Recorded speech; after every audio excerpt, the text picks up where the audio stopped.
আসলে এবার highest spender হচ্ছে কি ইস্ট বেঙ্গল, তাও টিমের এত পুয়ার পারফরমেন্স কেন, এটা নিয়ে আপনারা কি বলতে চান? ফিজিক্যালি টিম ফিট না, নাম্বার ওয়ান। নাম্বার টু যেটা দেখেছি সেটা হচ্ছে টিম ওয়েল বন্ডেড না।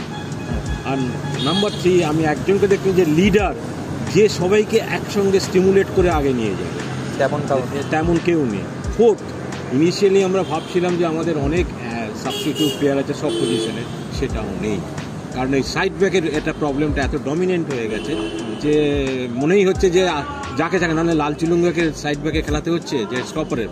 ঠিক ঠিক। তা এই চারটে আমার মানে ডেফিসিয়েন্সি নজরে পড়েছে।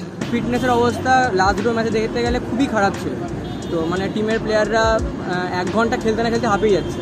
তো সেক্ষেত্রে বলতে গেলে আমার মনে হয় যে ফিটনেস কোচ চেঞ্জ করে যদি টিমের বাকি প্লেয়ারদের ফিটনেসটা বাড়ানো যায় তো অবশ্যই পারফরমেন্স ভালো আসবে। প্লেয়াররা খুবই ভালো। আর এত বড় টিম ইস্টবেঙ্গল মোহনবাগান মোহামেডান, বিশেষ করে ইস্টবেঙ্গল মোহনবাগানে খেলতে গেলে যে একটা নার্ভ লাগে, এত প্রেশার, একটা ম্যাচ খারাপ খেললেই কোচ হটাও প্লেয়ার হটাও, এইটা প্লেয়ারদের নিতে হয়, এটা নিতে একটু সময় লাগে। আমার মনে হয় টিম দাঁড়িয়ে